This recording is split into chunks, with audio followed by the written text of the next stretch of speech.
গরুর গুণকীর্তন পরে করব, আগে গুরুকে জানা দরকার তিনি কি করেছেন জীবনে, কতটা উন্নতি করেছেন।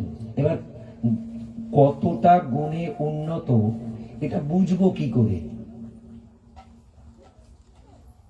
পৃথিবীতে অন্যান্য ধর্মের যত গুরুগণ আছে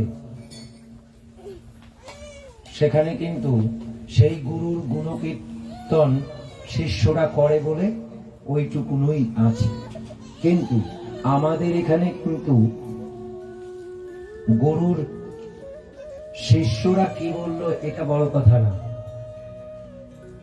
শিষ্যরা এখানে কি বললো সেটা বড় কথা না, তিনি কতটা গুণান্বিত হয়েছেন তার সমস্ত লেখা পড়লে বোঝা যাবে।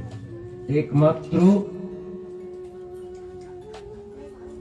সাধক যিনি স্বহস্তে তার নিজের সাধনা লিখে গেছে, এটা কোন ধর্ম প্রচারক বা কোন গুরু এটা করেননি। হ্যাঁ, অতটা গুণান্বিত না তো তাই পারেন না। যদি পারত, কেননা একটি সাধনা আছে, যে সাধনায় উন্নতি লাভ করলে, যে সাধনায় উন্নতি লাভ করলে, যে সাধনায় পরমোন্নতি লাভ করলে এই জীবনের জন্মগ্রহণের সার্থকতা সম্পাদন হয়। সবাই জন্মগ্রহণ করে, জন্মগ্রহণ করবার পর এই বন্ধ করো, ওটা বন্ধ করে দাও। জেনে রাখো, এখানে উৎসবে আসি আমি, আমার মোবাইল আমার কাছে থাকে না অনেক সময়, এবং কখনো এখানে ফোন আসলে আমি ছুঁড়ে ফেলে দেবো একদম। আমার ফোন কোনো সময় আসলে আমি ফোন ছুঁড়ে ফেলে দেব।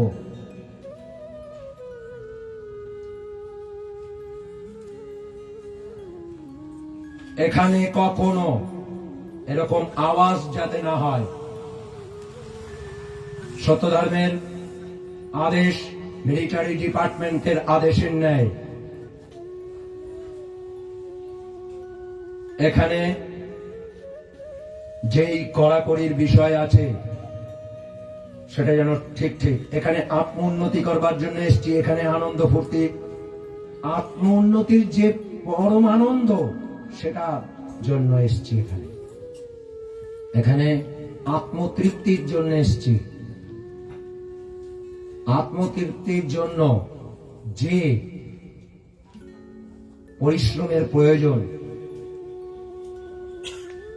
সেই পরিশ্রমটা কিন্তু আমরা এখানে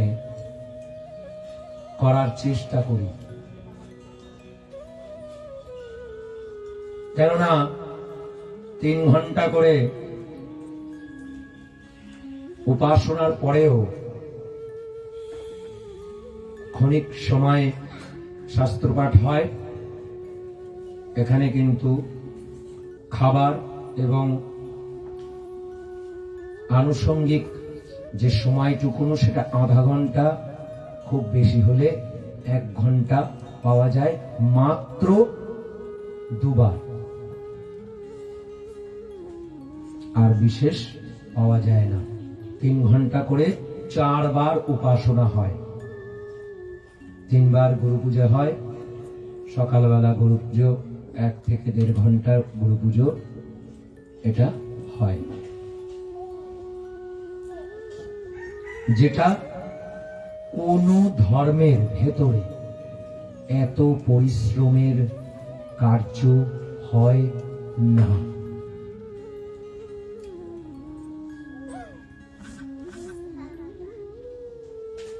আমরা আত্মোন্নতির জন্য এসেছি। এখানে আত্মোন্নতি কিছুদিন বাদে থেকে আর একজন বুঝতে পারবে তার আত্ম উন্নতি হয়েছে কি হয়নি। নিজে বোঝা বড় মুশকিল। হ্যাঁ, নিজে একটা জিনিস বোঝা যায়, আমি কালকে এটা পারতাম না, আজকে এটা পারছি। আমি এই বিষয় নিয়ে আমি ভয় পাচ্ছিলাম, আজকে আমার ভীতি দূর হয়েছে। তার মানে কি? গুণে উন্নত হয়েছে, কেননা ওই ভীতি দূর হয়েছে আমার থেকে। এটা কিভাবে হয়? যেমন এই যে গুরুদেব যে নিজে হাতে লিখে গেছে,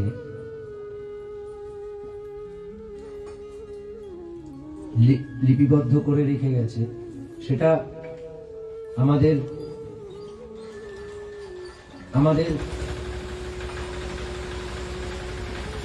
আমরা যাতে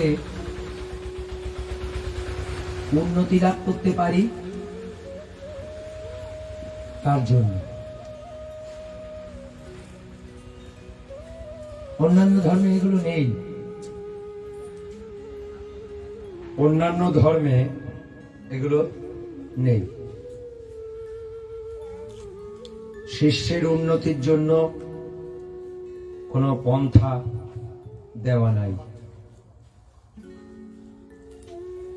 এখানে শিষ্যের উন্নতির জন্য পন্থা দেওয়া আছে, মানে শিষ্য কিভাবে উন্নতি করবে তার একদম সুচারু ব্যবস্থা করা আছে। তুমি এই পদ্ধতিতে তুমি কার্য করো। তুমি যেমন এখানে লিখিতভাবে একদম লিপিবদ্ধ আছে কি, দীক্ষার পর, এই ধর্মে দীক্ষার পর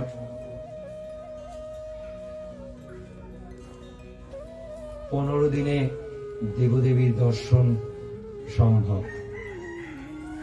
15 দিনে দেবদেবীর দর্শন সম্ভব, কিন্তু বাজারের যাত্রাপাটির দেবতা এখানে দেখানো হয় না। মানে কল্পনা মানে মিথ্যা, মিথ্যা মানেই পাপ, সেই পাপকর জিনিস দেখানো এখানে হয় না।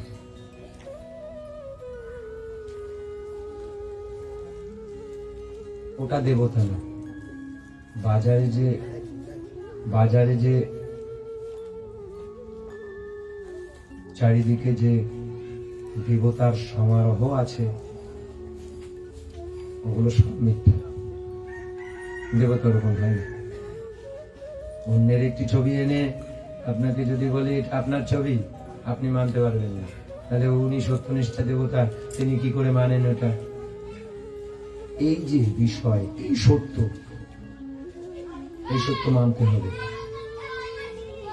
তোমার ভালো লাগুক বা নাই লাগুক, সত্য নিত্য। সত্য তোমাকে বাইরে প্রণয় আছে, বাইরে ডাকো,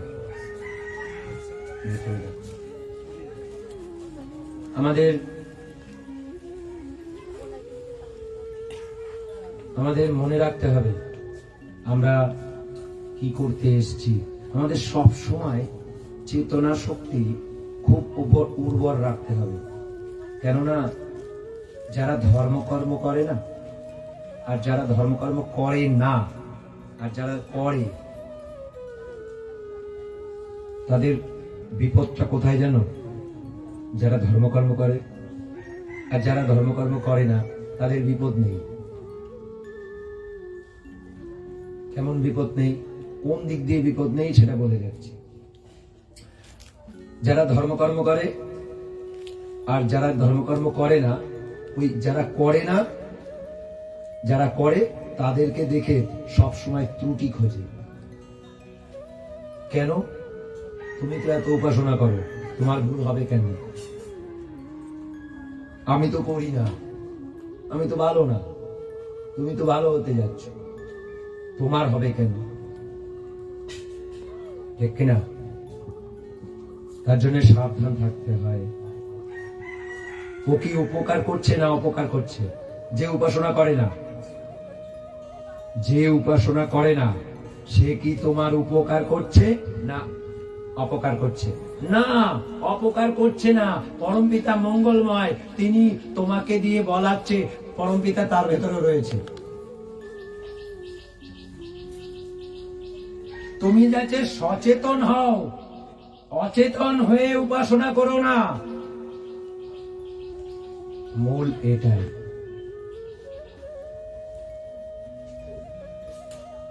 অনেক সময় দেখবে, সবাই দেখবে, আমি লাইভে রয়েছি, আমি এখানে ধর্মের প্রচারের কার্য করছি, মাঝে মাঝে কোন ধর্মযাজক এভাবে লাইভের কথা হচ্ছে, তার ভেতরে বকা দিতে দেখেছো? হয়, এখানে হয়। এখানে ভণ্ডামিগিরি হয় না, তাই হয় ওটা।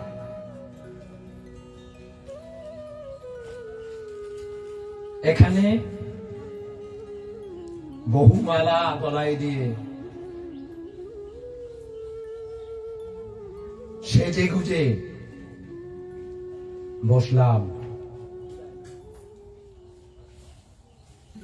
গুণ দেখতে যাও, বোঝা যাবে। এখানে সাধনায় লিখছে গুরুদেব, সুধাহীন তৃষ্ণাহীন নিদ্রারহিততা অবস্থা লাভ করিতে হয়। দ্রষ্ট্রতে দূরদৃষ্টি আর গুঞ্জত। দূরের জিনিস শোনা যাওয়ার সমতা তোমার ভেতরে থাকতে হবে। না খেয়ে, না ঘুমিয়ে, না কোনো কিছু, জল না খেয়ে, এই তিনটি না করে বহুদিন উপাসনা যে করতে পারে, সেই একমাত্র গুরু হইতে পারে।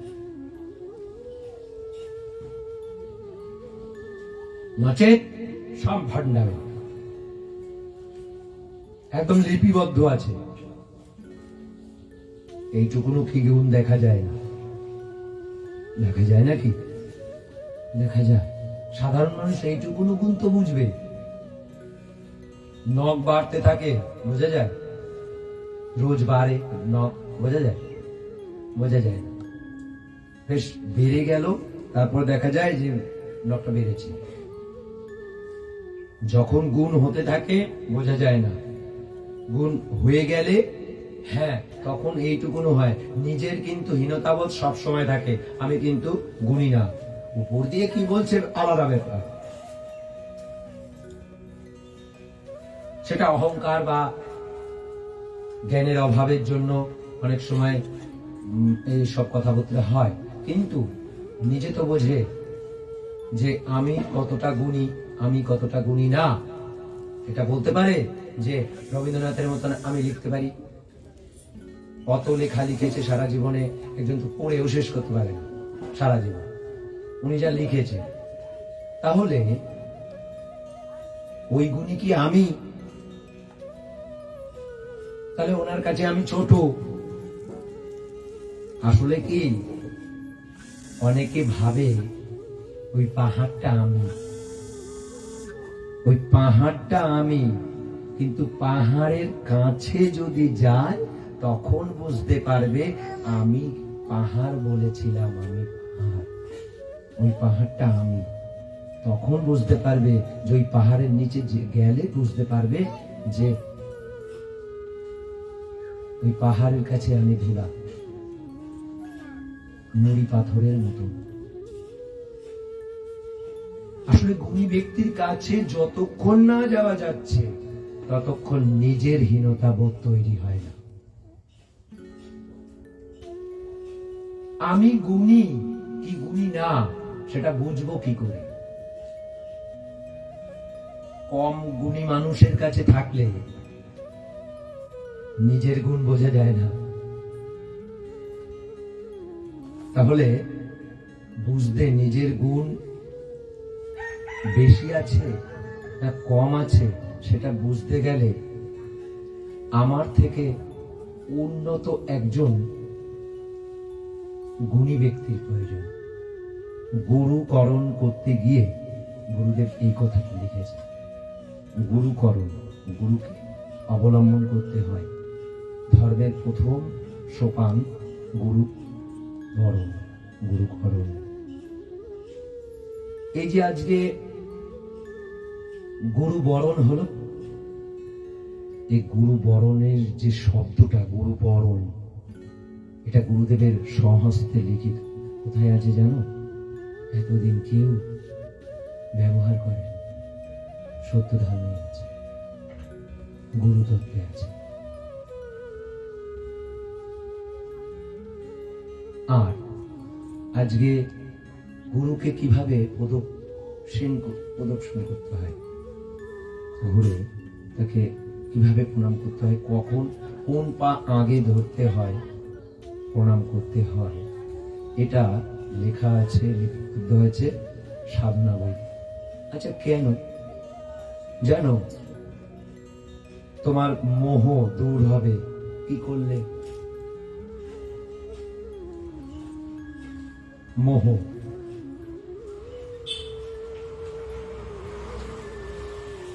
তিনবার যদি গুরু পুজো করতে পারো, প্রতিদিন তিনবার যদি গুরু পুজো করতে পারো, তাহলে মোহ দূর হবে। মানুষ মোহ জন্য তো অধঃপতনে যায়, তাই না? তিনবার গুরু পুজো করলে মোহ দূর হয়। আর তাহলে এই যে বললো কথা লিখে রেখে গেছে, তাহলে আমি ওই লেখাটাকে বাঙ্কেই রেখে দেব না, ওটাকে আমি একটু ব্যবহারে আনব, ব্যবহার করে দেখি না। পরীক্ষা, গুরুকে পরীক্ষা কিভাবে করতে হয় জানো? গুরুকে শিষ্য পরীক্ষা করতে পারে কিভাবে? যোগ্যতা অনুযায়ী। কেমন? যে অঙ্কটা কেউ পারে না, যে অঙ্কটা কেউ পারে না সেটা গুরুকে দিয়ে করাতে হয়, যে গুরু এটা পারে। তাহলে এবার আমরা কি করতে এসছি? গুরুকে যখন আমি পরীক্ষা, গুরু বললো যখন এই যে মোহ দূর হয়, লিখে গেছে না, মোহ দূর হয় তিনবার গুরু পুজো করলে। তুমি করে দেখো মোহ দূর হয় কিনা। এটাই তো গুরুর পরীক্ষা, তাই না? পরীক্ষা করবার জন্য, গুরুকে পরীক্ষা করবার জন্য তারও তো একটা কৌশল আছে। কৌশল তো তিনি দিয়ে গেছেন, লিপিবদ্ধ করে রেখেছেন। 15 দিনে দেবদেবীর দর্শন হয়, সত্যি হয় কিনা করে দেখলেই তো হয়। কিন্তু আমি বারবার বলছি, বাজারের দেবতা আমি দেখাতে পারি, মানে এখানে দেখানো হয় না, বা সত্য ধর্মে বাজারের দেবতা দেখানো হয় না। মানে ওই যে সাজ পোশাক, টোপর ফোপর পরা, অনেক ঝিকঝাক করা, এসব কোনো দেবতা হয় না। সোজা কথা, তুমি আমি যেমন ছিলেন, যেমন পোশাক সেই সময় যে উন্নতি করেছিল, কৃষ্ণ সেই যে যখন যেমন উন্নতি করেছিল, যেমন দেখতে ছিল, যেমন পোশাক পরতেন, তিনি সেইভাবেই দর্শন দেবেন। ঠিক আছে? এখন তাকে তো চেনা চিনবে না, উনি দেবতা না দেবতা। কিভাবে হয়? যারা সত্যধর্মে দীক্ষা লাভ করে, দীক্ষার পর তাদের নিয়ম বলে দেওয়া হয়, কার্য বলে দেওয়া হয়। কার্যগুলো যখন করতে থাকে, ওই করতে থাকার ভেতরে 15 দিনের মধ্যে, 15 থেকে 1 মাসের মধ্যে তার দেব দর্শন হয়। কখনো কখনো মানে দর্শন কিন্তু অনেক রকম হয়। দর্শন, শ্রবণ দর্শন হয়,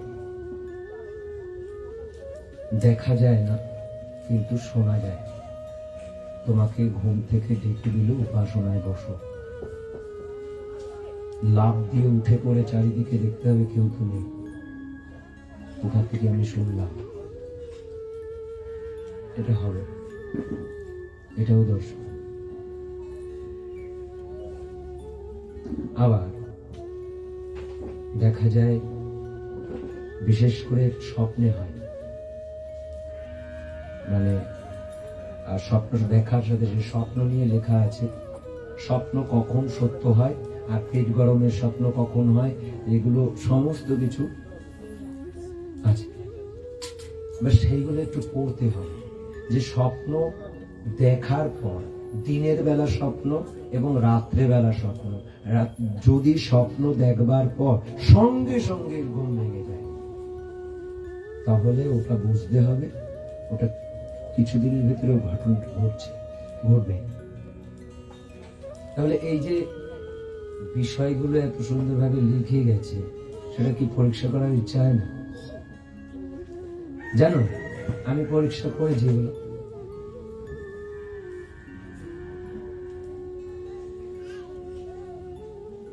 দেখো গুরুর কৃপা কেমন। আমি তখন খুব ছোট, শুনেছি নানান জায়গায়, তখন তো চুল পাকা সব মানুষ, বুড়োরা সব আছে, ধুতি পরা পাঞ্জাবি পরা, তখন তারা শাস্ত্রপাঠ করেছে। যখন শুনেছি যে গুরুদেব এসে দর্শন দেন এবং দীক্ষা দেন, গুরুদেব এসে দীক্ষা দেন, এইবার তখন থেকে প্রতিজ্ঞা করেছি যে গুরুদেব এসে আমাকে দীক্ষা দেবে। আর তখন জেনেছিলাম আমি, তোমরা তো জানো না কিন্তু আমি জেনেছিলাম, পড়েছি, বুঝি না বুঝি পড়েছি ছোটবেলায়। এখন তো বই সামনে দিয়ে দিলেও সে পড়ে না, কিন্তু বই পড়েছি, তাতে বুঝেছি যে এখন কেউ দীক্ষা দেওয়ার নেই।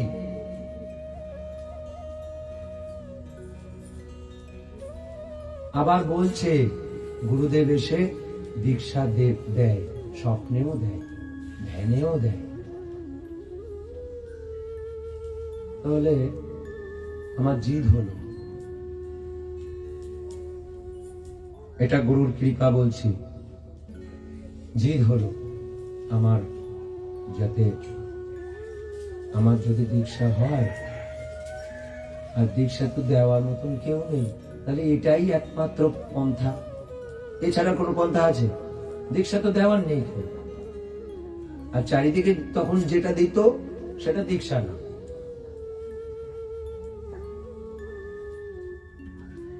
মহাত্মা নিবারণ বহু আগে চলে গেছে।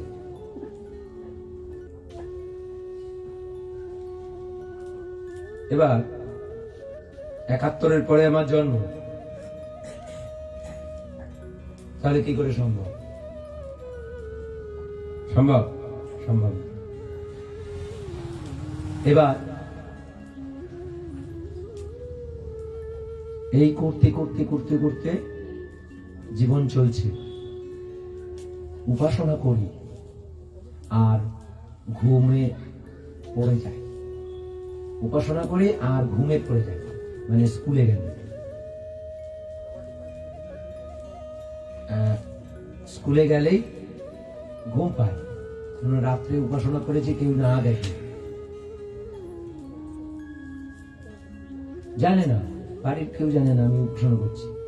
এগুলো হয়েছে, এগুলো করতে করতে করতে, কেননা আমি এইটুকুনো বুঝেছি এমনি এমনি এসে গুরুদেব দীক্ষা দেয় না, তার জন্য কিছু একটা করতে হয়, তার মানে উপাসনা করা। এবার চলছে উপাসনা করতে করতে 88 সাল,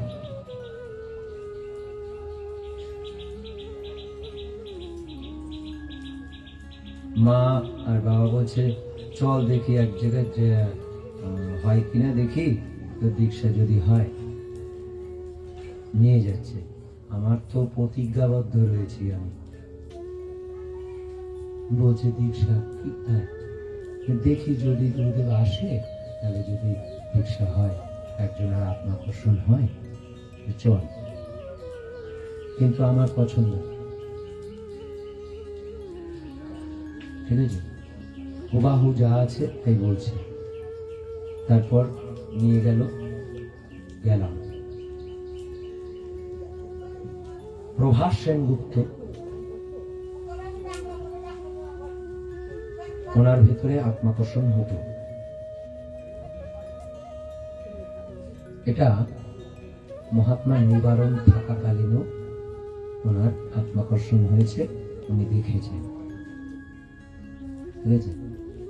এবার বসেছে সবাই উপাসনায়, আমরাও বসেছি উপাসনায় বসতো। হঠাৎ দেখি গুরুদেব বসা, সেই প্রথম দর্শন আমার গুরুদেবের দর্শন।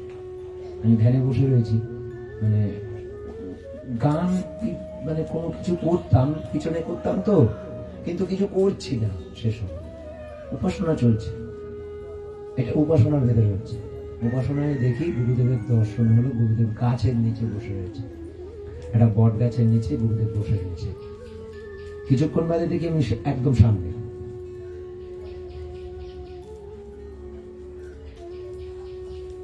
প্রথম গুরুদেবের দর্শন পেয়েছি। গুরুদেব নড়াচড়া করে, ছবির মতন না, দর্শনের জন্য ছবির মতন দর্শন হয়, আমি কি শুনেছি, তা ওরকম না। গুরুদেব থেকে ডাকলেন, মানে কাছে ইশারা, কথা বলছিল, কথা শুনেছি। তারপর এইবার উনি দীক্ষার যে প্রক্রিয়া, এখানে সেগুলো বলা যায় না বলে বলতে পারবো না, সেই প্রক্রিয়াগুলো উনি করলেন। করে আমাকে বুকে টেনে নিলেন, টেনে নিয়ে আমাকে বীজ প্রদান করছে। প্রথম বীজ প্রদান করেছে। প্রদান করার পর পিছন থেকে একজন দেখেছে। আমার খুব কষ্ট হয়েছে, কারণ গুরুদেব দীক্ষা দিচ্ছে আমাকে। এর ভেতরে শব্দ একটা বলেছে, এবং এই হচ্ছে গুরুর শ্রবণ আমি শুনছি, মানে গুরুর কথা আমি শুনছি, তিনি মুখে বলছে আমাকে, আমি সেটা আবার কানে শুনছি। এইভাবে চললো। তারপরে হঠাৎ করে পিছন থেকে একজন ডেকেছে, আমার ধ্যান ভগ্ন হলো। এবার হচ্ছে গুরুদেব এসছে।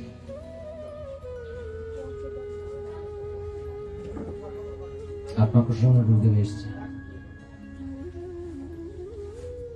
তা আত্মাকর্ষণে আসার পরে তিনি আমার, আর ওটা তো অর্ধেক হয়ে বসে রইল। তারপর ওখানে গেলাম, মানে বসাই রয়েছে, তার ভেতর দিয়ে উনি এই আত্মাকর্ষণে যা মানে ধ্যানে যা প্রক্রিয়া ছিল সেইগুলো আত্মাকর্ষণ হলো। এবং যে বীজ তিনি প্রদান করেছেন, ওখানেও সেই বীজ প্রদান করলেন। একই বীজ তিনি প্রদান করলেন, পূর্ণ করলেন সেখানে। এবার সেগুলো আমার কাছে, এবার সেটা দিয়েই কাজ করছি। তারপর যখন বই পড়ে জানলাম যে এভাবে দীক্ষা হলে তার সংস্কার করাইতে হয়, মানে স্বপ্নলব্ধ এই যে সব বা ধ্যান এবং আত্মাকর্ষণ, সবই হচ্ছে স্থূলদেহধারী একজন, তার প্রয়োজন হয় স্বীকৃতির জন্য। তারপর সাধক প্রবীণ বিহার বিশ্বাস, ওনার কাছে আমি জানতে চাই আপনার কি অনুমতি আছে? আমি তো এভাবে আমি পেয়েছি, সঠিক না কোনো কিছু, আমি তো এভাবে কাজ করছি, তা আপনার কি অনুমতি আছে? হ্যাঁ, উনি তখন চিঠিতে লিখল, আমার এই অনুমতি আমি পেয়েছি। যদি এরকম কি হয়, এগুলো তো খুব সচরাচর হয় না,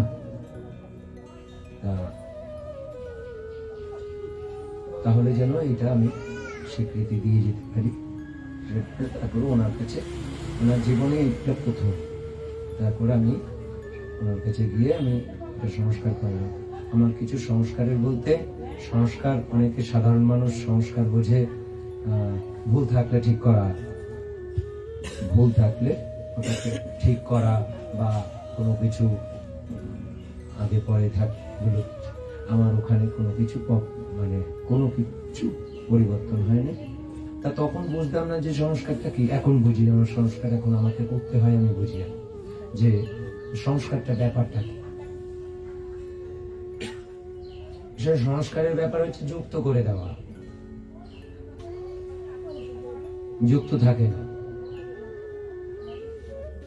ভুল ভুল ত্রুটি অনেক সময় থাকে, বীজে ভুল ত্রুটি থাকতে পারে, বা বীজ নাও হতে পারে, দীক্ষা আদর না।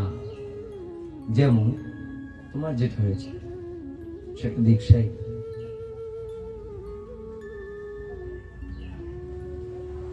দীক্ষা না প্রমাণ পেয়ে গেলে তখন দীক্ষা হবে। তোমারটা যে দীক্ষা না, তুমি প্রমাণ পেয়ে যাবে। তুমি কিছুদিন সাধনা উপাসনা করার পর তোমার গুণের সঙ্গে যে বীজ তুমি পাবে, যদি সৌভাগ্য হয় তোমার, তুমি যদি পাও, তাহলে সেই বীজের সঙ্গে তোমার গুণাগুণের মিল পেয়ে যাবে কিছুদিন বাদে। প্রথম প্রথম বোঝা যায় না, সাধনা উপাসনা করতে হয়। করার পর তুমি বেশ একটু বলিষ্ঠ ভাব হলে তুমি বুঝে যাবে তোমার যে ওই বীজের যে মানে,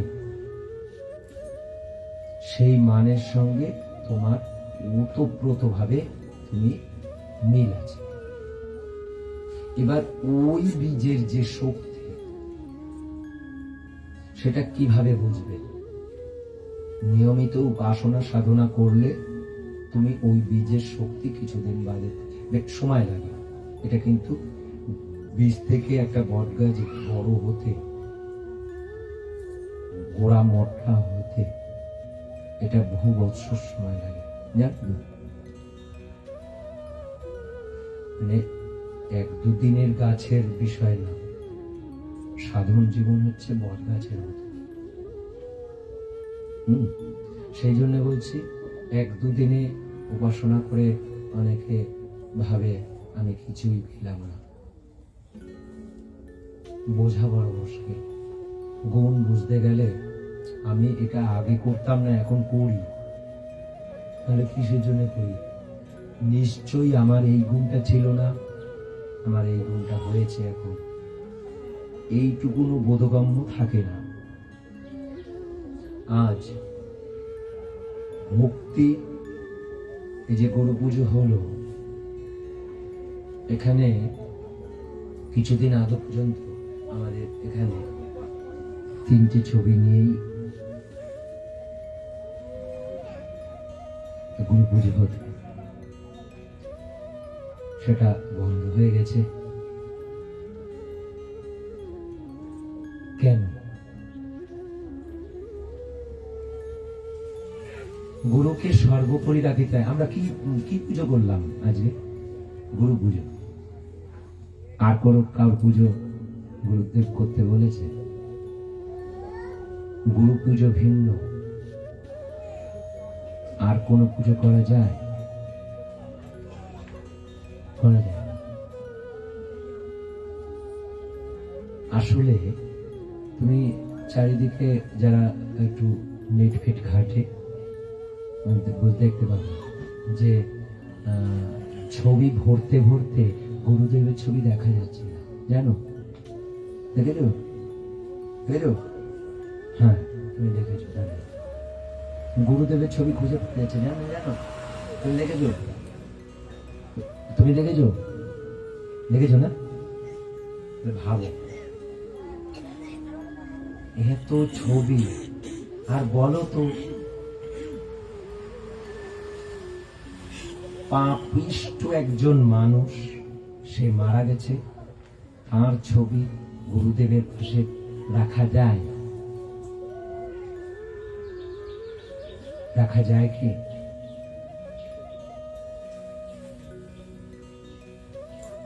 রাখা যায় না, তাহলে ভক্তির ব্যাঘাত হয়।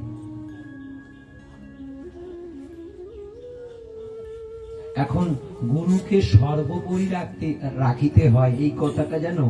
আবার অনেকে কি করে, একটু উঁচুতে রাখে। মানে কত বড় মূর্খ পণ্ডিত, সে আর বলার মতন না। এতদিন কিন্তু এগুলো চলেছে, দেখো গিয়ে। আমার কথা ভালো লাগে না কেন? চিরসত্য। আরে সর্বোপরি মানে কি? উঁচু জায়গা না। এখন তিনটে ছবি, একটা ছবি একটু উঁচু করে রাখলাম, গুরুদেবের ছবিটা একটু উঁচু করে রাখলাম, এটা কি সর্বোপরি? এই তো অবস্থা।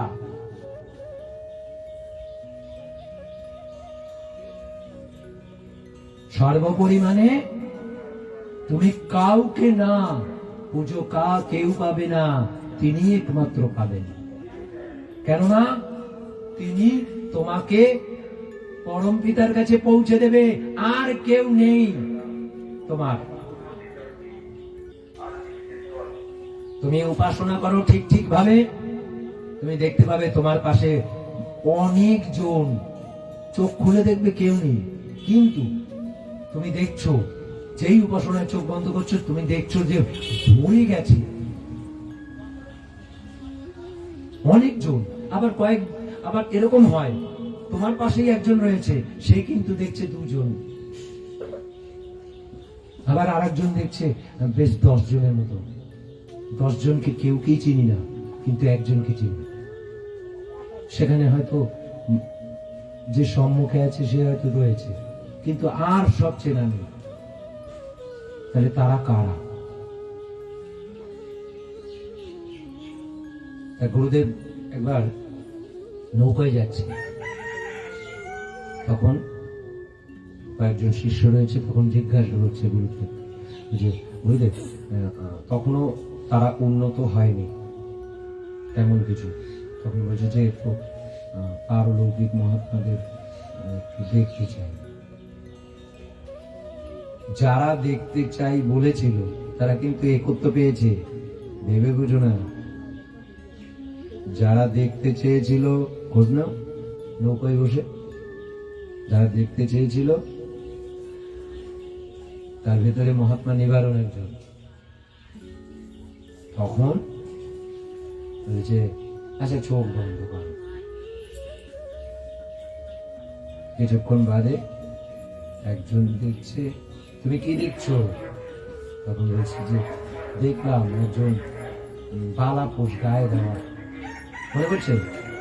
বলেছ? পরে দেখবে, বালাপোষ গায়ে দেওয়া একজনকে দেখলাম।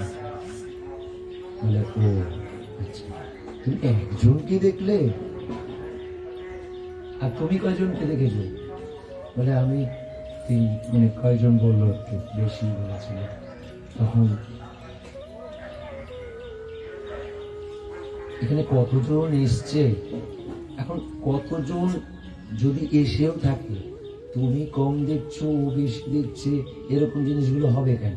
তাই না? কিন্তু হয় গুণের তারতম্য। তোমার যোগ্যতা একজনকে দেখাবে, আর তার যোগ্যতা 3 জনকে দেখাবে। যে যেমন যোগ্যতা অর্জন করবে, তার তেমনই দেখবে। এই জন্য এই জায়গাগুলো বুঝতে হবে, এগুলো সব অন্তরের বিষয়। এখানে এসে তাও তো সৌভাগ্য, এখনো সৌভাগ্য। জেনে রাখো, গুরু পুজো জানো? প্রধান গুরু পুজো কি?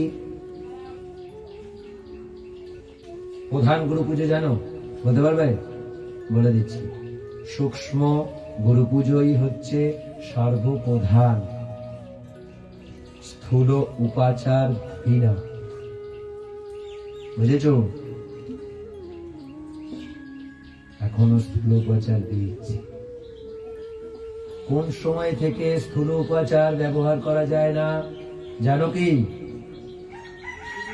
আচ্ছা, সমদর্শন সাধনা হচ্ছে সাধক সাধিকার প্রথম সিঁড়ি, আর সেখানেই প্রথম সূক্ষ্ম গুরু পুজো শুরু করে দিতে হয়। তাহলে ওই সিঁড়িটা 6 মাসের জন্য ব্যবহার করবে, তারপরে সিঁড়ির নিচে নামবে না উপর দিকে উঠবে? উপর দিকে। বাহ, ভালো কথা বলেছে, যা উপর দিকে। তাহলে উপর দিকে যদি হয়, সূক্ষ্ম যদি গুরু পুজো শুরুটা, সাধনার প্রথম সিঁড়ি যদি সূক্ষ্ম হয়, পরে কি আবার স্থূল হয়ে যাবে? সেটা হবে কি? কিন্তু হচ্ছে না, মহামূর্খ পণ্ডিত, এগুলো হচ্ছে। সূক্ষ্ম গুরু পুজো কেমন?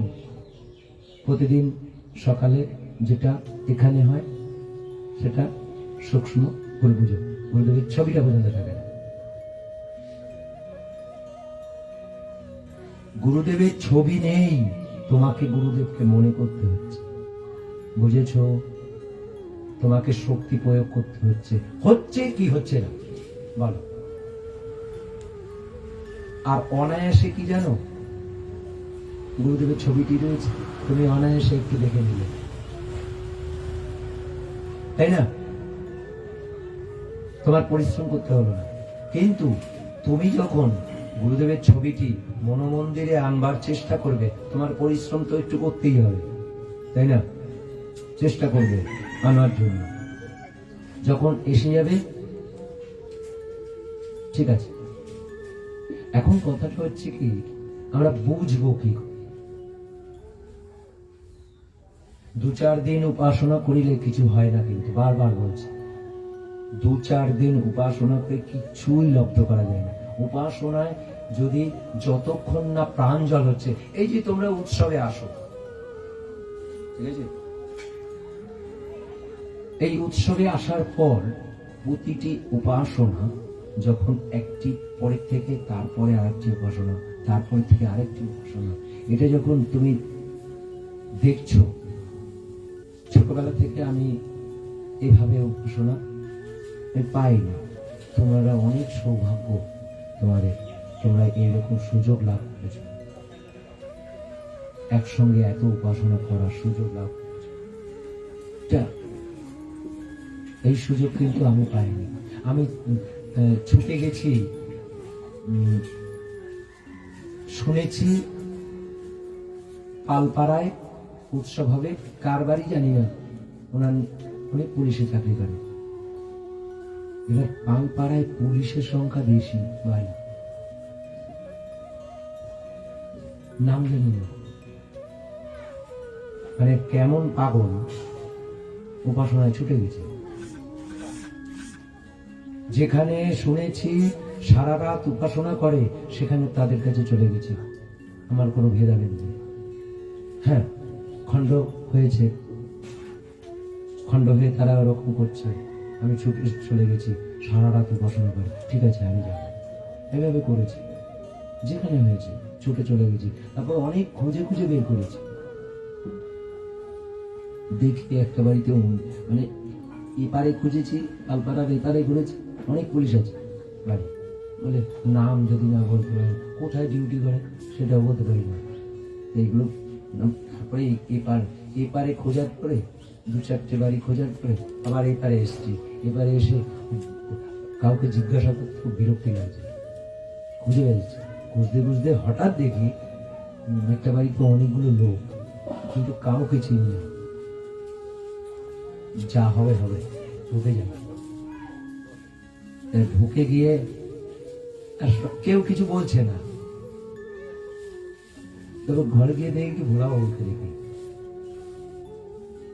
মানে ভোলানাথ সেনগুপ্ত, গুরুদেবের নাতি, ওনাকে দেখি এসে দিয়েছি।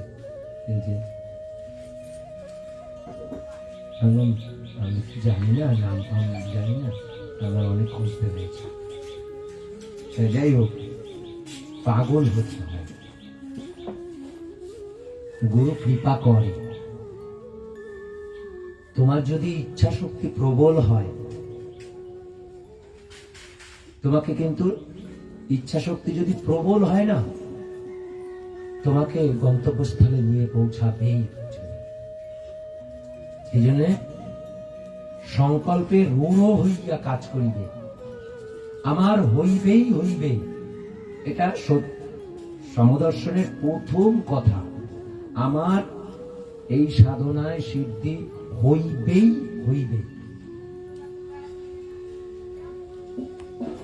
এটা হচ্ছে প্রথম বক্তব্য। তা আমাদের মনে করতে হবে যে আমরা কি করতে এসেছি। হয়তো আমি বারবার একটি কথা বলি, দীক্ষা লইয়া যদি কোনো কর্ম না করা হয় তাহলে অদীক্ষিত থাকলে ভালো, তাতে আরো বেশি পাপ হয়। সত্য ধর্মের নিয়মে 3 ঘন্টা উপাসনা না করলে সত্য ধর্মে থাকা যায় না, থাকাই যায় না। সত্য ধর্মে থাকতে গেলে 3 ঘন্টা উপাসনা। 3 ঘন্টা কেন, 9 ঘন্টা উপাসনা করিয়ে দেবো, অসুবিধা নেই। তুমি খালি ইচ্ছা শক্তি ছেড়ে দাও, হয়ে যাবে। তুমি যে কাজই করো না কেন, হ্যাঁ, কর্মজীবন পবিত্র হতে হয়, সত্যনিষ্ঠা কর্মজীবন হতে হয়, না হলে আত্ম উন্নতি সম্ভব হয় না। কর্মজীবন সত্যনিষ্ঠ হতে হয়, না হলে কিন্তু আত্ম উন্নতি কিছুই হয় না, বৃথা যায় এই জীবন। গুরুদেব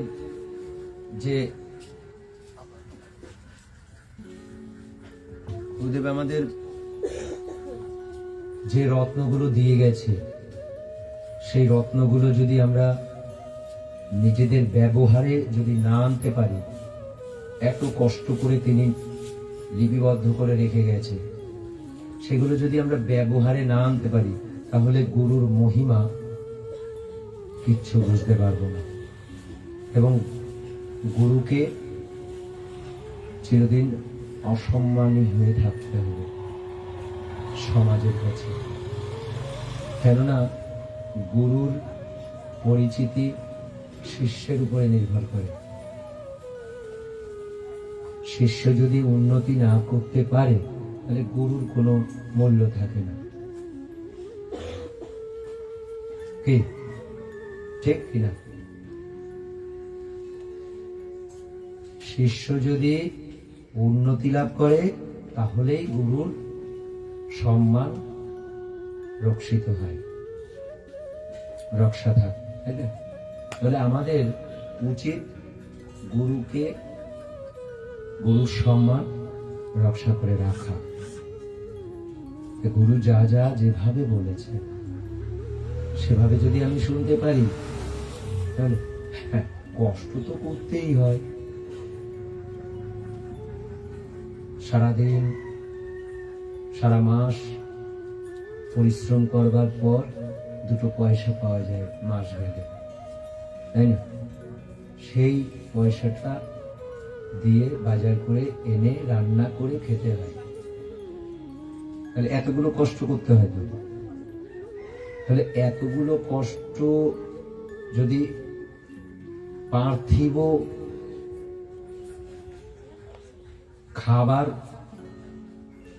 খাওয়ার জন্য এতটা কষ্ট করতে হয়, তাহলে আধ্যাত্মিক উন্নতির জন্য একটু কি কষ্ট করা যায় না? যে কষ্টটা খুবই সামান্য, ওই রকম কষ্ট করতে হয় না। কিন্তু অত কি কষ্ট করতে হচ্ছে বলুক? অত কষ্ট করতে হচ্ছে। তাই বলছে গুরুদেব, লিখে গেছে, আরামে আরামে উন্নতি করা যায়। যোগ সাধকেরা কঠোর পরিশ্রম করে, তাতেও প্রকৃত উন্নতি লাভ করতে পারে না। কিন্তু গুণ সাধকেরা আয়াসে উন্নতি করতে পারে। আয়াস মানে আরামে। এবার আরাম তোমার কি মনে হয়? এই যে 2 দিন কেটেছে, উপাসনায় 2 দিন কেটেছে। বাড়িতে কত সময় ঘুমাও তোমরা? বাড়িতে কত সময় ঘুমাও? অনেক সময়। আচ্ছা, প্রথম কষ্ট সবারই হয়েছে, সব যারা প্রথম।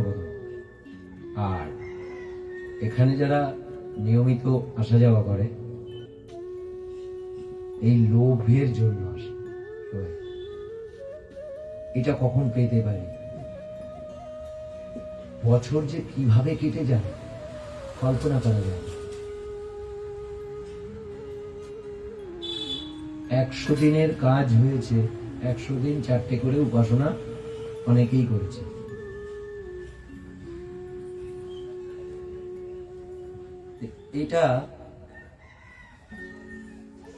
এটা যদি গুণ অর্জনের না হতো, এইরকম কেউ তার কাছে ফালতু মনে হবে, অন্যের কাছে ফালতু মনে হবে যে এইভাবে সময় নষ্ট করা দরকার, তাই না?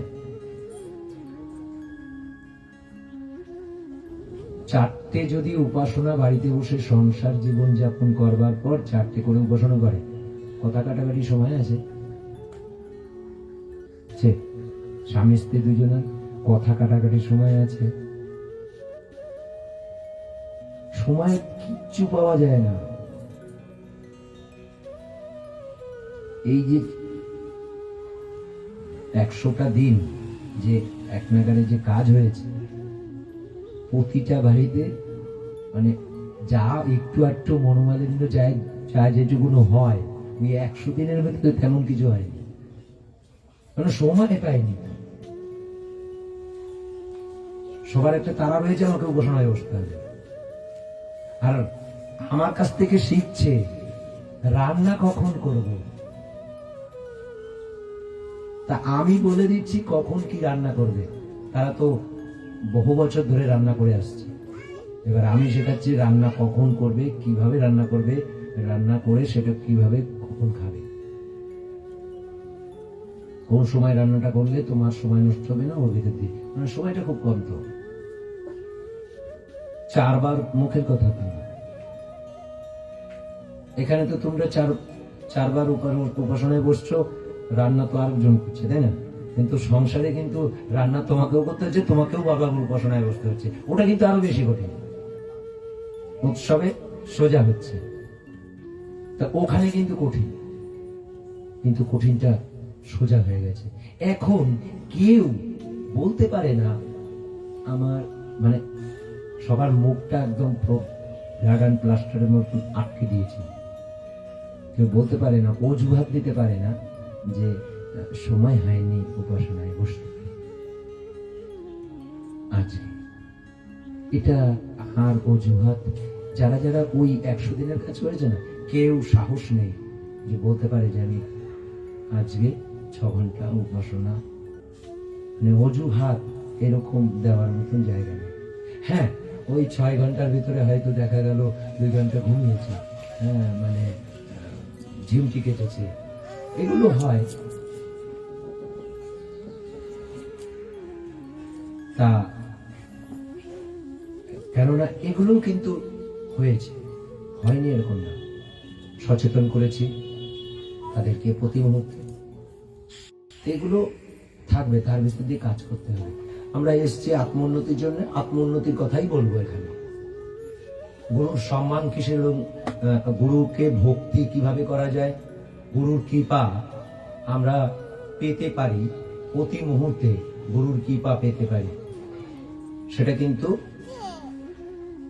একমাত্র একটাই পন্থা, গুরুর যে লিখনী আছে সেই লেখনী অনুরূপ কার্য করতে হবে।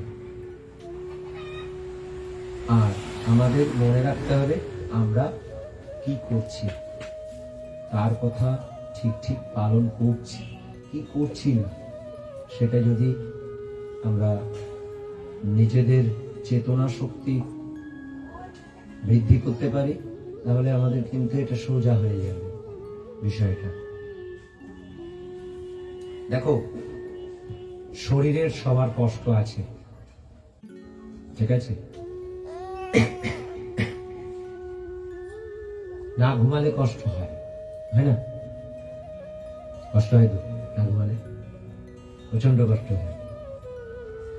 কষ্ট কি আমার হয় না? অবশ্যই হয়। হ্যাঁ, এখন অভ্যাসে পরিণত হয়েছে, বিষয়টা আলাদা। প্রথম কি কষ্ট হয়নি? সবার কষ্ট হয়েছে।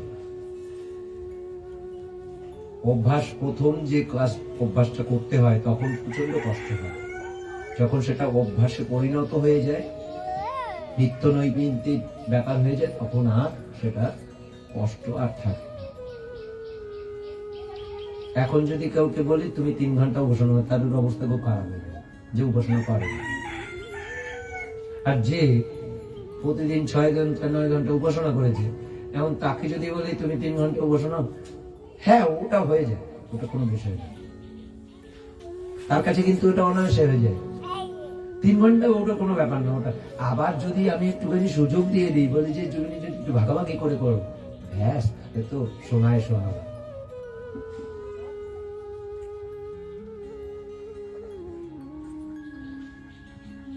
এত সুন্দর সুচারু রূপে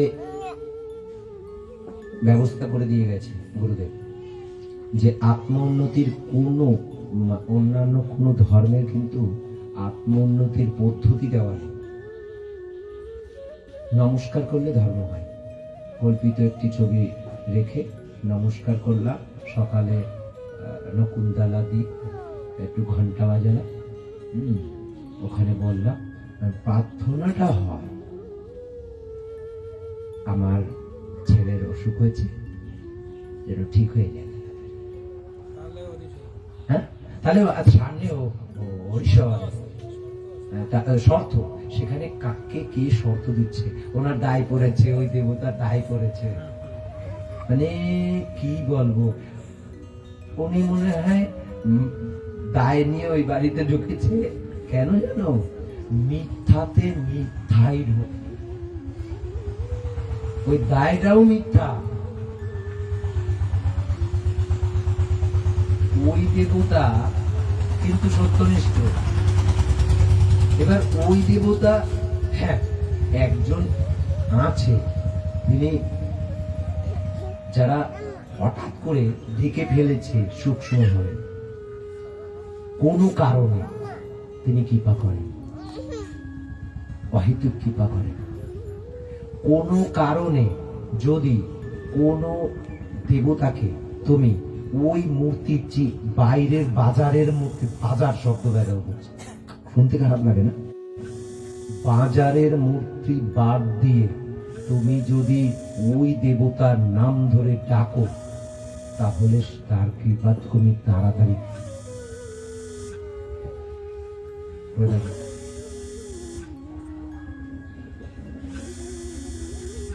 এই যে অনেক সময় অনেক উপকার পায় না, ওই মুহূর্তটা খোঁজো। সে জানে না আমার কোন একটি মুহূর্তে সেই মূর্তি কল্পনা বিনা নাম ধরে প্রার্থনা করে ফেলেছে, তার জন্য কার্যসিদ্ধি হয়েছে। তখন ভাবছে ওই কল্পিত মূর্তিটার জন্যই হয়েছে, তার মানে ওইটা সঠিক। বুঝে গেল? মানে কিভাবে যে কি হয়, কি কারণে যে হলো, সেটা কিন্তু খুঁজছে না। সত্য যতক্ষণ না হচ্ছে কখনোই সিদ্ধি হয় না। তুমি শুধু শুধু বলো তো, তুমি শুধু শুধু তুমি 100-তে 100 নাম্বার পাবে, সম্ভব? তুমি কিছু করলে, আর কি করে তাহলে আমাকে এই যুক্তি দিয়ে বোঝা কেউ যে ওইটাতে, ওই কল্পিত মূর্তিতেই আমি ভজনা করেছি, আমি সিদ্ধি লাভ করেছি, মানে আমি পেয়েছি সিদ্ধি বলতে ওই ফলটা পেয়েছি। সে হয়তো ফল পেয়েছে, কিন্তু কি কারণে ফলটা পেল, আমি আজকে তোমাদের যুক্তি দিয়ে বুঝিয়ে দিলাম যে ফলটা কি করে পায় না কেন? পাচ্ছে তো, কিন্তু প্রতি মুহূর্তে পায় না। কেন পাচ্ছে না? কিন্তু এখানে প্রতি মুহূর্তে কৃপা পায়, এখানেই আলাদা। এখানে কি এরকম হয় সত্য ধর্মে একবার কৃপা পেয়েছে আর একটু কৃপা পেল না, হয়েছে? কিন্তু ওদের ক্ষেত্রে তাই, ওদের ক্ষেত্রে ওরকম দেখা গেল যে এই জন্য এরকম বাইরের মানুষ কিছু আছে, তারা প্রতিটা মুহূর্তে ফোন করে বলে যে আমার এই অসুখ হয়েছে, বিসুখ হয়েছে। ঠিক আমি পুরো পথটা বোঝা গেল যে এদের কাজটা কি। ওই যে কল্পিত মূর্তি ছবি রেখে দিয়েছে, ঠিক এই যে অসুখ বিসুখ গুলো হয় আর সেইগুলো সেখানে ঢালে যাতে ঠিক হয়, কিন্তু তার কোনো ফর্মুলা পাচ্ছে না সেখান থেকে। ঠিকটা হবে কি করে, কি করলে আমার এইরকম দিনের পর দিন আমি অশান্তিময় জীবন থেকে আমি উদ্ধার পাবো, আমার এরকম অসুখ বিসুখ যাতে না হয়, সেটার ফর্মুলা কি ওখান থেকে পাওয়া যাচ্ছে? তাহলে আমি ধর্ম লাভ নেই। ধর্ম কথার অর্থ হচ্ছে পথ। কারণ আমি অন্ধের পথে কি হবে? আমাকে পথ, আলোর পথ হতে হবে। আলোর কাজ কি? আলো যদি না থাকে কোনো বস্তুকে আমরা দেখতে পাবো? তাহলে আলোর উৎস তো দরকার। আর অন্ধকার থাকলে আমি কোনো বস্তু দিয়ে দেখতে পাবো? এটা তো বুঝতে হবে। গুরু এত সুন্দরভাবে আমাদের তৈরি করে দিয়ে গেছে এবং সত্যি সব লিপিবদ্ধ করে দিয়েছে। একজন আদিষ্টকে চিনতে গেলে কি দেখে বোঝা যাবে উনি আদিষ্ট হয়েছে, সেটাও কিন্তু লিপিবদ্ধ হয়েছে। কিন্তু সেই লেখা পড়ে যদি ও বুঝতে চায়, সেই লেখাটাও তো বুঝতে হবে, সেটাও তো উদ্ধার করতে হবে, তাই না? তাহলে আমাদের একটু বোঝা দরকার। আমি যদি অনেকেই জিজ্ঞাসা করা হয় যে তুমি গুরুদেব যে এত গুণে উন্নত, তুমি কতটা বিশ্বাস করো তিনি এত উন্নত? কতটা, কে কতটা এখানে বিশ্বাস করে? এত গুণে গুণান্বিত তুমি যতক্ষণ না তার সম্বন্ধে পড়াশোনা করছো, তুমি কখনোই জানতে পারবে না তিনি কত গুণী। তার তুমি জানো, একটা বই, মাত্র একটা বই, তোমার কাছে কোনো বই নেই, একটা যদি বই থাকে, সেই বইটা যদি গবেষণা করো তাহলেই তুমি বুঝে যাবে তিনি কত গুণী। সেটা হচ্ছে সঙ্গীত বই। হ্যাঁ, তোমার পক্ষে ওই সঙ্গীত বইয়ের যে গান যেগুলো আছে তার যদি প্রকৃত মানে না বুঝতে পারো, ততক্ষণ অব্দি কতটা গুণী বোঝা যাবে। উনি তার যে চেতনা শক্তি, ওনার যে চেতনা শক্তি, সেই চেতনা শক্তিতে কিভাবে তুমি দর্শন করছো। কালকে কৃপাময় স্তব প্রায় 18 থেকে 19 বছর আগে লিখেছি কৃপাময় স্তব। তাহলে কৃপাময় স্তবটা খালি একটা কৃপা গুণ। আমার যখন আমি লেখা শুরু করি তখন ভেবেছিলাম যে এটা আরো বড় করতে পারি, যা আছে তার ডবল। তাহলে ডবল হলে কি হবে? আমার আবার ইচ্ছা ছিল, গুরুদেব 4টে লাইনে একটা স্তবক তৈরি করেছে, সেইটা 100টা করেছে স্তবকে, আমার খুব ইচ্ছা ছিল। তারপরে দেখলাম কেউ যদি পড়তে যায় তার তো অতিষ্ঠ হয়ে যাবে, পড়বে না, খুব কম পড়া হবে। তারপর ওটাকে কম করে দিলাম, সেখানে কি বলা হচ্ছে? আমি কানে শুনতে পাই, আমি স্পর্শ অনুভব করি, তার কৃপা। কিভাবে স্পর্শতে আমি অনুভব করি, কিভাবে শুনতে পাই? তিনি প্রতিটা স্বর, এই যে স্বর যে তৈরি হয়েছে না, শব্দ, এই শব্দের মূল কি? শব্দের মূল হচ্ছে প্রণব ধ্বনি। প্রণব ধ্বনি ছাড়া কোনো শব্দ ধ্বনিত হয় না। তাহলে সেই প্রণব ধ্বনি তুমি যদি প্রকৃত, এটা বীজ, বৈদিক শব্দ, তাহলে তুমি যদি বৈদিক শব্দে তোমার জ্ঞান থাকে, তাহলে কিন্তু নিখিল বিশ্বের পশু পাখি যাই আছে তাদের ভাষা বোধ। হ্যাঁ, এইটা কেমন বোঝা যায় আমি বলে দিচ্ছি। কোন একজন ল্যাটিন ভাষায় কথা বলছে, এটা মানব দিক দিয়ে বলি, তারপর পশু পাখি বলি। ল্যাটিন ভাষায় কথা বলছে, তুমি যদি বৈদিক ভাষা তোমার জ্ঞান থাকে, তাহলে খুব গভীরভাবে তোমার ওই কথাগুলো শুনতে হবে। গভীরভাবে শুনলে উনি বলতে পারবেন না, কিন্তু যে বৈদিক ভাষায় জ্ঞান সে কিন্তু বলতে পারবে না, বলাটা না, বোঝাটা হবে, বুঝতে পারবে যে উনি কি বলতে চাইছেন, তার ভাব কি। ঠিক আছে, এটা বোঝা গেল। তেমনি পশু পাখি, পশু পাখিদের গুণ কি, কেমন, কোন পাখি কেমন কি করে, সেটা কি তোমাদের অবগত আছে? একদিন হঠাৎ পশু পাখি আমাদের কি উপকার করতে পারে, কোন গুণ বৃদ্ধি করাইতে পারে আমাদের? পশু পাখি শ্রদ্ধা গুণ, শ্রদ্ধা গুণে সাহায্য করে পশু পাখি।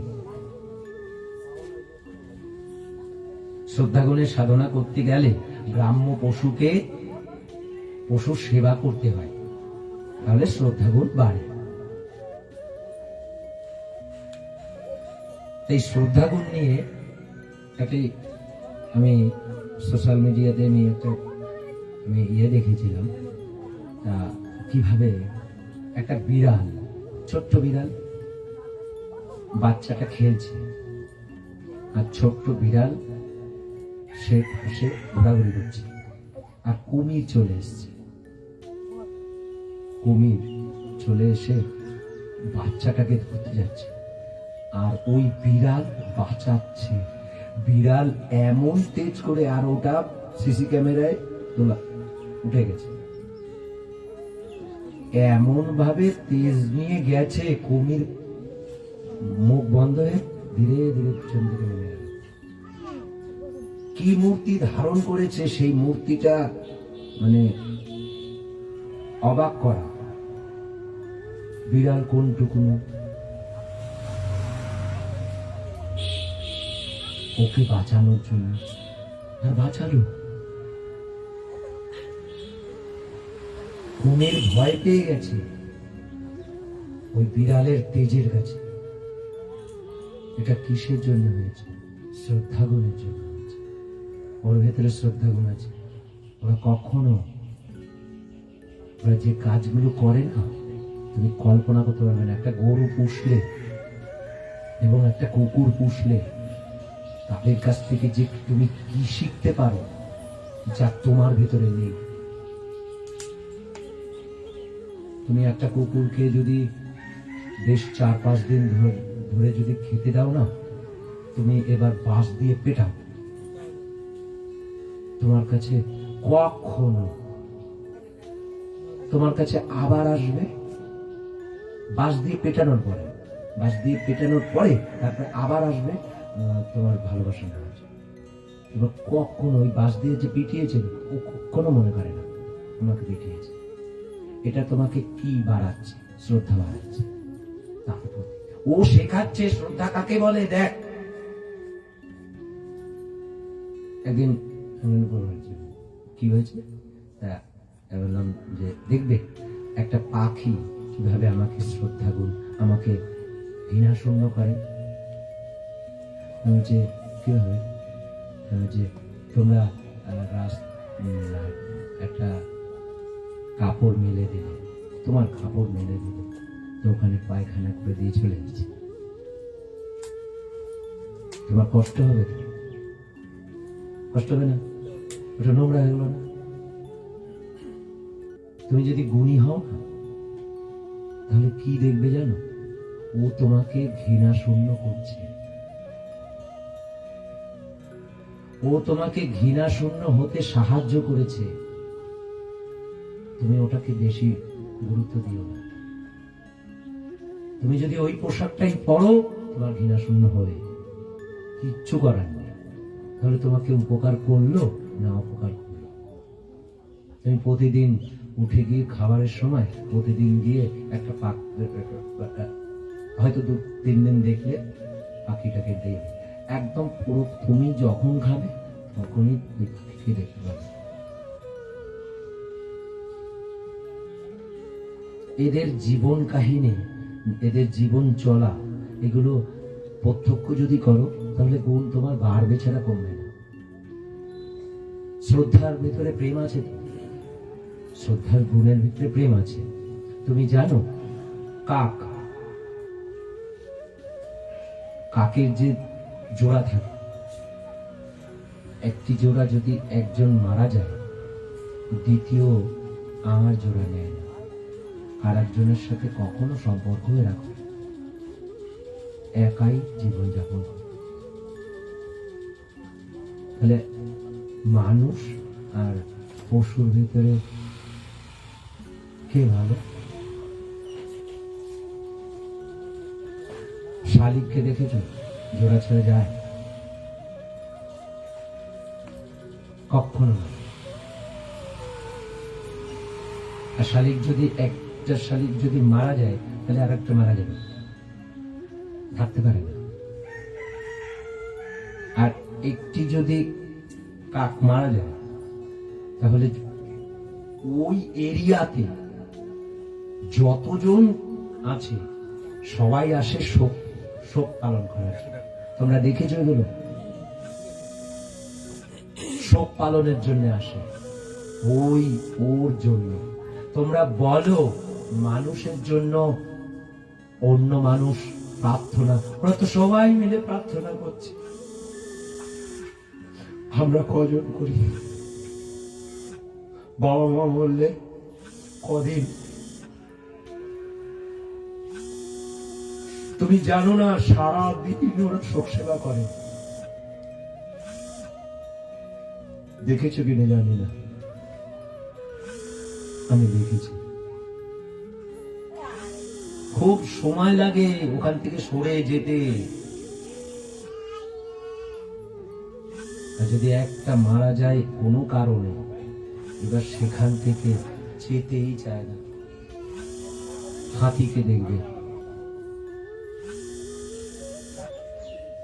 এগুলো কোথা থেকে শিখছি বা কোথা থেকে জানছি, কোথা থেকে কি করছি, সব গুরুদেব শিখিয়েছে।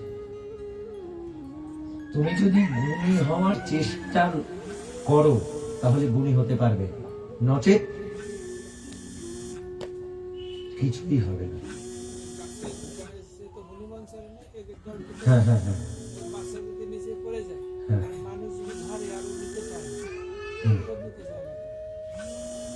আসলে কে নিতে চায় না? না, নেবে, পরে নেবে। এরা মানুষকে ওর যে নিয়ম না, যেমন হনুমানদের ব্যাপারটা সম্পূর্ণ স্বতন্ত্র জীবন। ওদের একজন থাকে, 40-50 জন তার স্ত্রী থাকে।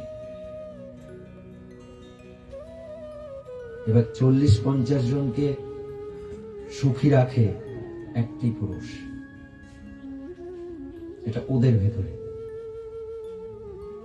যদি কোনো কারণে সন্তান ওই যে বললো না, সন্তান পড়ে গেলে মানুষের কোলে কোলে,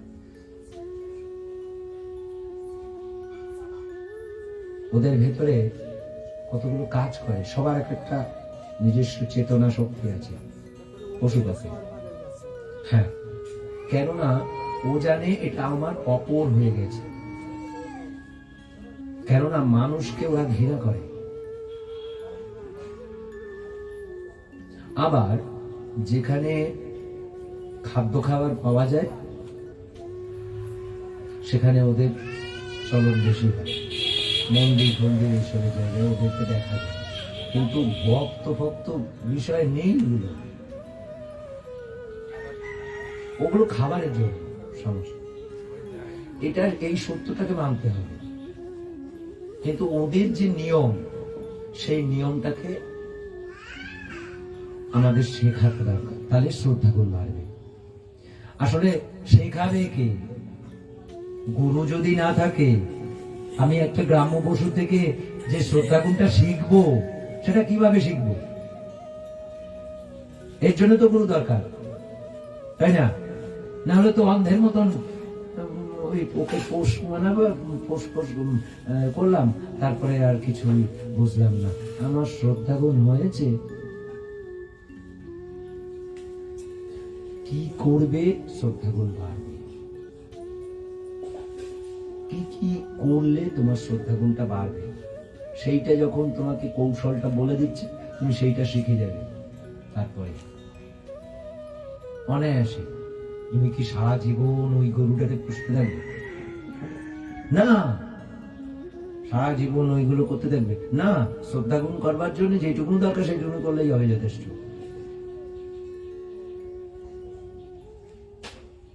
বোঝা গেল? একটি জীবন তো, এই জীবনটা যখন একটি, এখন আপাতত জীবন অনেক হয়, কিন্তু আপাতত এখন তো একটি জীবন। তাহলে এই জীবনটাই আমাকে গুণী হওয়ার জন্য,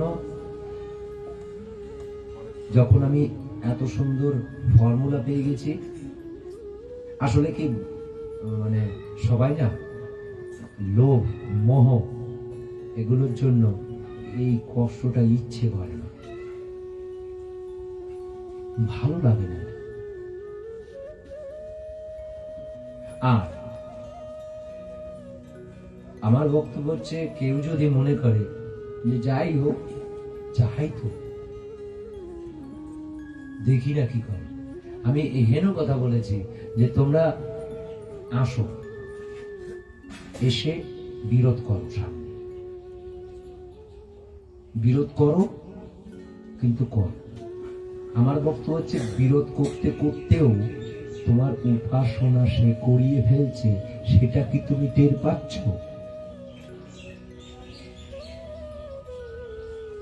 টের পাচ্ছে না। পরে যখন এই যে চেতনা দিলাম, এখন তোমার অনিচ্ছা হোক ইচ্ছা হোক, তার জন্য তোমার উপাসনা হচ্ছে। তুমি এই উপাসনাটাকে আগে করতে পারতে।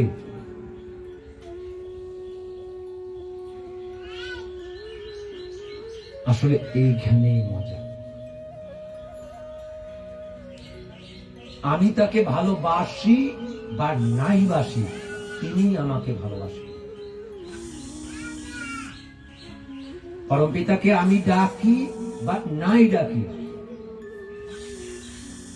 তিনি আমাকে কখনো নিঃশ্বাস প্রশ্বাস বন্ধ করেন না। তিনি আমাকে তাপ দিতে বন্ধ করেন না, জল দিতে বন্ধ করেন না, এই যে পবন দিতে বন্ধ করেন না। সব নিয়ম সুচারুরূপ তিনি পালন করছেন। তুমি খারাপ হও বা ভালোই হও, তার কাছে কিন্তু সমান। এই জন্য গুরুদেব একটি কথা বলেন,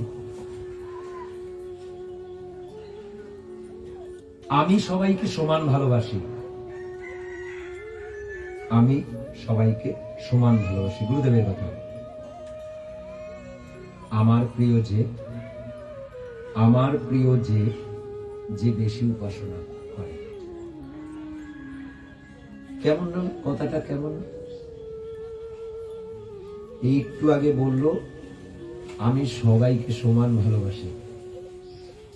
আচ্ছা, এটা প্রথম শুনলে মনে হবে দ্বিচারিতার মতো, আপাতত দৃষ্টিতে দ্বিচারিতা মনে হবে না? কি মনে হয়? আমি যারা জেনেছি তাদের কথা আলাদা।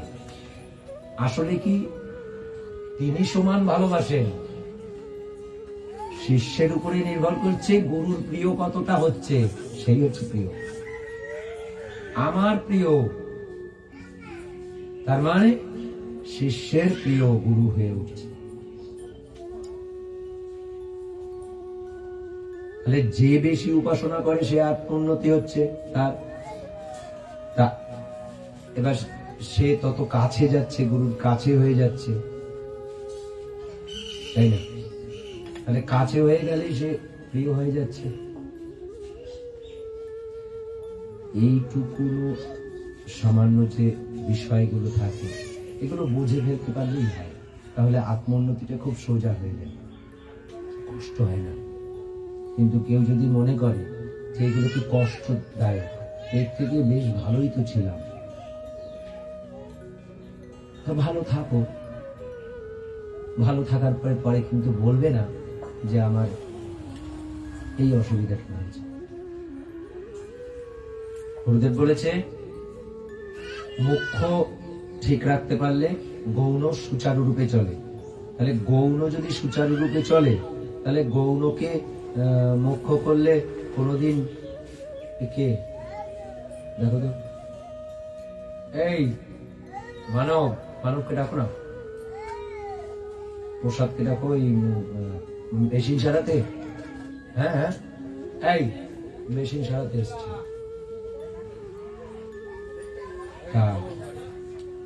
আমি একটু সময় বোধহয় ওদের অসুবিধা হবে, এখানে না হলে কাজ করবে কি করে? আচ্ছা, যাই হোক,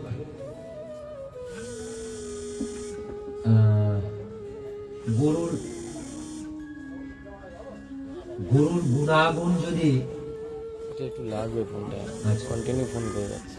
আচ্ছা ফিনিশ করে দিন।